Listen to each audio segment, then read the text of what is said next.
Bonjour à toutes et à tous, j'espère que vous allez bien. Vous l'avez sûrement vu passer, il y a un peu plus d'un mois, le 30 novembre, est sorti ChatGPT.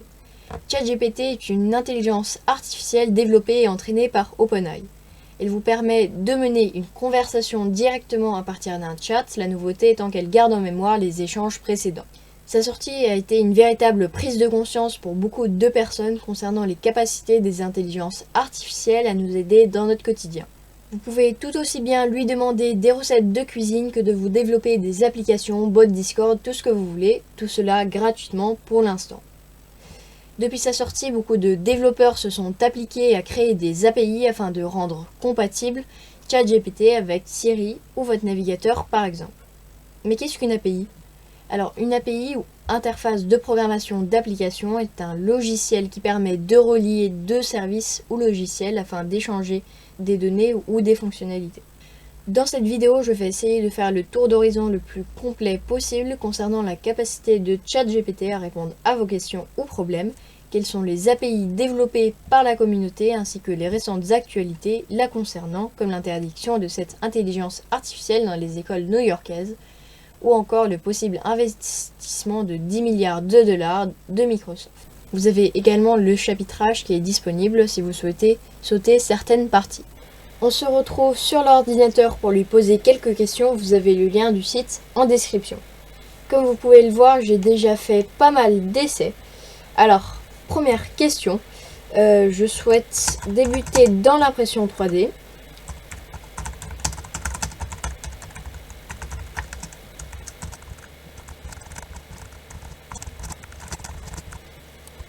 Alors, je souhaite débuter dans l'impression 3D. Quelles imprimantes 3D me conseilles-tu à moins de 300 € et indique les prix. Donc là, on va le laisser mouliner un peu.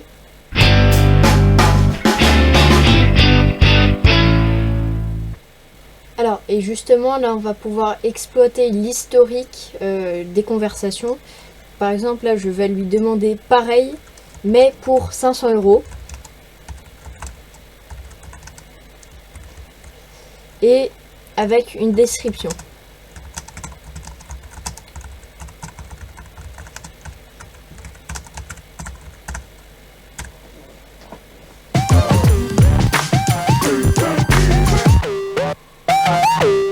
Alors donc là c'est en train de terminer comme vous le voyez déjà pour avoir un premier avis sur par exemple si vous voulez vous lancer dans l'impression 3D, ça peut être pas mal déjà en fonction de votre budget, de votre besoin. Vous pouvez par exemple la questionner, je souhaite réaliser par exemple des figurines, qu'est-ce qui est le mieux pour moi. Vous pouvez lui poser des questions dans ce genre, à chaque fois elle va vous répondre et après vous pouvez lui demander de développer plus si vous le souhaitez.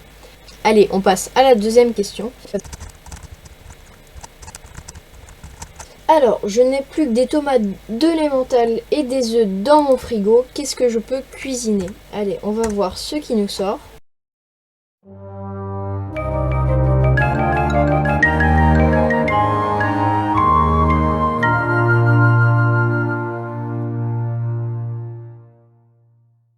Donc voilà, là c'est quand même assez incroyable parce qu'à partir des 3 ingrédients que j'ai donnés, c'est vraiment en train de sortir les propositions de plats qu'on peut cuisiner avec les recettes. Et après par exemple là je vais lui demander la recette complète de la quiche aux tomates et à l'emmental.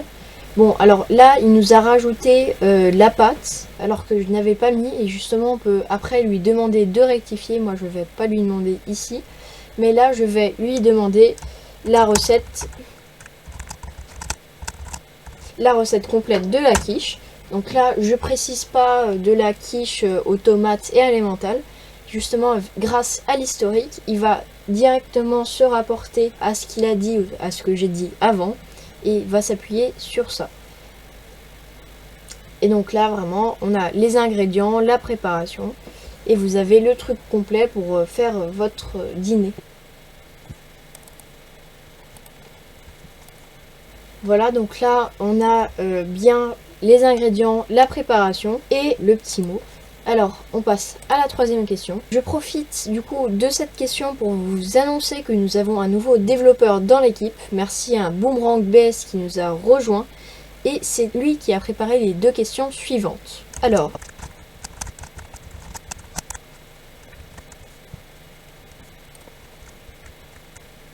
Alors donc là j'ai une erreur dans mon code, je n'arrive pas à la trouver, donc là je lui demande tout simplement de trouver une erreur dans un code que je lui ai transmis.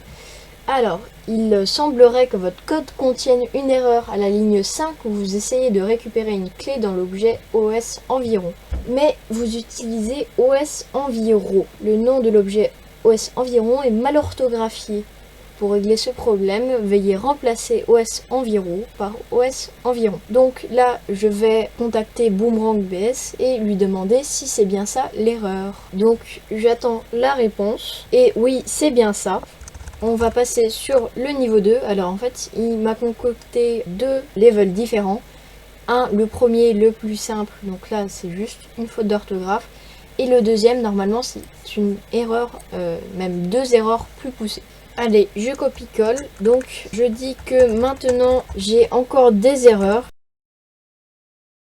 Allez, on lui envoie ça. Alors, donc là, il nous répond et il dit qu'il semblerait que le code contienne maintenant 2 erreurs. La première erreur serait du coup à la ligne 1 où j'ai oublié d'ajouter la notation async. Donc là, il nous corrige le code en nous mettant la bonne partie de code. Et après, il nous donne la seconde erreur qui est à la ligne 15 où on utilise await sans la fonction YouTube, soit déclarée comme async. Donc du coup là, il nous dit qu'il faut rajouter la notation async devant def YouTube CTX, comme indiqué dans le code juste au-dessus. Donc voilà, pareil, là, je demande si c'est la bonne réponse et je vous donne la réponse tout de suite. Alors là, étant donné que du coup je ne sais pas en quel langage c'est fait, je peux même lui demander dans quel langage c'est.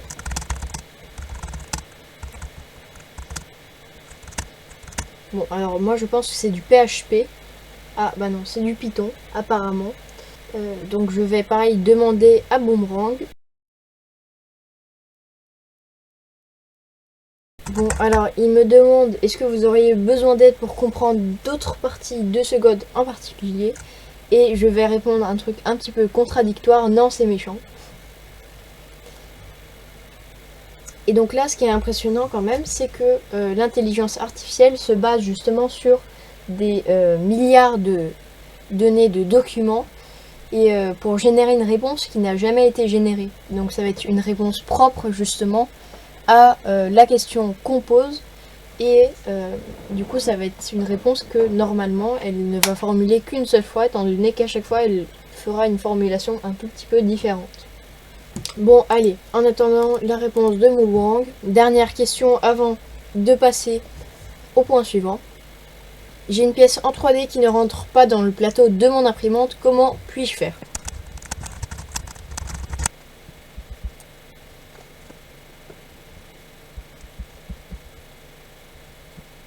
Alors donc là il a fini de nous sortir la réponse et moi là c'est le point 2 qui m'intéresse. Donc je vais lui demander avec quel logiciel je peux justement découper les pièces. Bon alors là j'ai eu un petit bug tout petit hein. Avec quel logiciel je peux faire le point 2. Donc du coup là il a fait le rapport que c'était le point sur justement découper les pièces. Et là il est en train de me sortir des logiciels pour faire ça. Des logiciels gratuits. Donc on a MenchMixer, Cura, Blender et donc il va nous faire sa petite liste.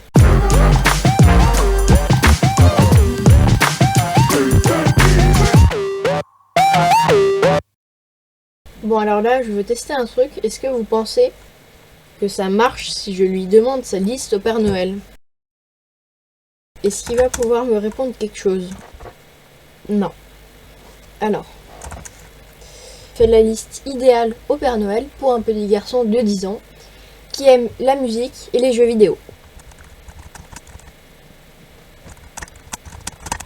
Allez, c'est parti.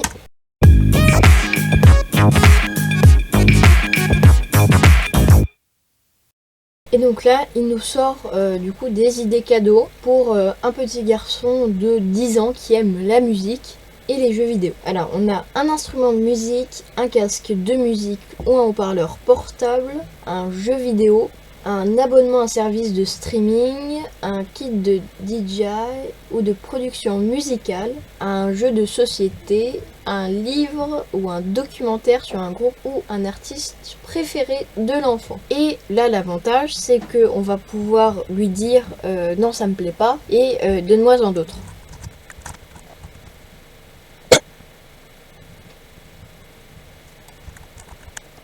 Bon allez, on ferme la parenthèse. Là, Boomerang vient de me confirmer que du coup les erreurs qu'il m'avait trouvées étaient bien les bonnes. Donc on va pouvoir passer au point numéro 2, qui est les API qui ont été développés par la communauté. Allez, maintenant on se retrouve sur l'ordinateur pour découvrir quelques extensions web afin d'intégrer ChatGPT dans divers sites. En premier, nous avons cette extension ChatGPT Writer, qui vous permet en toute simplicité d'écrire des mails sur Gmail. Il vous suffit de fournir un contexte, elle va vous générer une réponse. Donc là, on va cliquer sur ce bouton. On va pouvoir donner le contexte. Bonjour, je m'appelle Victor, je suis professeur et j'enseigne sur la personne qui porte le même prénom et qui a pour nom Hugo. Pourriez-vous me faire sa biographie d'une dizaine de lignes? Merci. Donc là, je trouve la demande un petit peu complexe car il va devoir faire le lien entre le prénom Victor et le nom Hugo, donc Victor Hugo, et après me rédiger la biographie. Donc ça, c'est le contexte du mail, et après, il va falloir entrer ce qu'on veut qu'il fasse, et moi, je vais lui dire réponds à la demande. Après, vous pouvez faire Generate Email, et vous patientez. Alors voilà, donc là, vous avez votre réponse qui est générée. Vous pouvez mettre sur pause si vous souhaitez tout lire. Et vous pouvez demander d'insérer la réponse générée. Après, vous pouvez mettre un contexte. Bonjour, monsieur patati patata. Et voilà, vous enchaînez. Et après, vous pouvez reformuler si vous souhaitez. Du coup, grâce à l'extension, vous avez eu la réponse générée par ChatGPT directement dans le mail. Allez, on passe à l'extension numéro 2. Elle se nomme ChatGPT for Google. Elle vous permet, comme son nom l'indique, de générer une réponse de ChatGPT quand vous faites une recherche sur Google. Pour tester, nous allons faire une recherche sur comment fabriquer une imprimante 3D. Et donc là, à droite, vous voyez que la réponse de ChatGPT est en train de se générer. Là, il nous dit qu'il existe différentes façons de fabriquer une imprimante 3D, mais voici quelques exemples de méthodes que vous pourriez utiliser. Vous avez toujours vos résultats de Google ici, et vous avez également les résultats de ChatGPT dans une seule et même page. Ça peut être très utile si vous souhaitez augmenter votre productivité. Allez, on passe à la suivante. Bon, alors ici, je ne pourrais pas tester ce qu'a réalisé la chaîne YouTube CSS Art. Félicitations à toi si tu passes par ici. Alors, il a réalisé une liaison entre ChatGPT et Siri, c'est juste incroyable. Ça vous permet de lier l'assistance vocale aux capacités de ChatGPT, ce qui est juste incroyable. L'avantage de OpenAI si vous êtes développeur est qu'ils mettent à disposition leur API, donc si vous souhaitez vous lancer dans la création d'app avec ChatGPT, n'hésitez pas. On termine avec les actualités récentes concernant ChatGPT, tous les liens des articles sont en description. Alors, il y a le journal Les Numériques qui prévient et affirme que les hackers détournent déjà ChatGPT pour développer des logiciels malveillants. Selon Checkpoint, un des fournisseurs mondiaux de services de sécurité du système d'information, les sujets liés à ChatGPT sur un forum populaire et prisé des pirates se multiplient. Il y aurait notamment une personne qui aurait réussi à créer un virus capable de repérer des fichiers intéressants sur un ordinateur donné, de les copier, puis de les exporter vers un serveur directement à partir de ChatGPT. Actualité numéro 2.